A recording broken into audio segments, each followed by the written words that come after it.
Welcome to our morning devotions. I am Barnabas Chiboboka, leading you through a series imitating Paul as he imitated Christ. We're still looking at the life of the Apostle Paul and drawing lessons from his life so that we can be challenged by his life. And in this discussion, we will look at the Apostle Paul as the writer, the Apostle Paul as the writer. And so let's just say something about his writings. The writings of Paul had different purposes. Some of the writings were doctrinal in nature. For instance, the book of Romans and Galatians were doctrinal in nature. Some of them were full of practical Christian living. Examples of these, Ephesians, Colossians. Issues of love, issues of holiness, unity in the church. Some writings were about church organization. And on this we have 1st and 2nd Timothy and Titus. We have a lot of material there concerning church leadership or church government. We have writings from the Apostle Paul full of encouragement in hard times. And if you read, for instance, the book of Philippians and the Corinthians, they are full of encouragement under persecution, when persecuted or under suffering. So the details varied according to situations.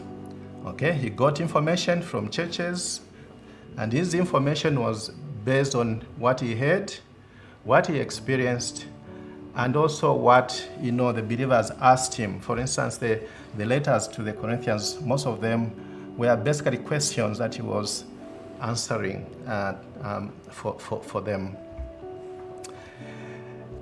Let's look at the New Testament authors who wrote about the Apostle Paul. We have Dr. Luke. He's the one that did most of the writings about the Apostle, and so the entire life that we described earlier in our sketch of the life of the Apostle Paul. Peter, the Apostle Peter, also acknowledged the writings of Paul. These writings were very beneficial to the Christian faith, and some of them were hard, but others were using these writings to the detriment of the church because they did not understand. What about the early church fathers? I'll give a few. Clement of Rome, in his writings, as mentioned, Paul, Ignatius of Antioch, Polycarp, Tertullian, Origen, all these trusted historians. What about modern preachers? Yes, we have some who have written about the Apostle Paul.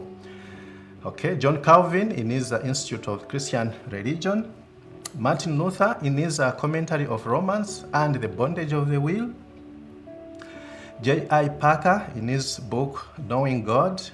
These are just examples of the quotations that have come from Paul, and this simply shows that they trusted Paul's writing. What application can we get from here? What can we learn from the writings of Paul? This indeed is a sketch, but let's see if we can draw an application. And basically, what I am challenging to us this morning is that let us imitate Paul as a writer. Let me appeal to teachers, preachers, evangelists. I know you do a lot of research, a lot of research work in your sermons, weekly sermons, seminars. You have a lot of rich material which you can document and pass on to the next generation. To my fellow believers who may not be preachers and teachers, you have a story to tell. Your life is a letter of Christ. Your life is a testimony to the world. Write that story and let others learn of God's transformative power in your life. Write. If you can't write, ask someone who has the skills to write for you. You can write a biography, That's a biography, is the story about your entire life. If you give it to someone to write for you, it will be called autobiography. Or if you write a section of your life, it will be called a memoir. Whatever it is, document your Christian walk with God and leave it for the next posterity, and they will honor you for that gesture of love. They too will do the same. They will document their Christian walk and pass it on to their next posterity. May the Lord bless us. Amen.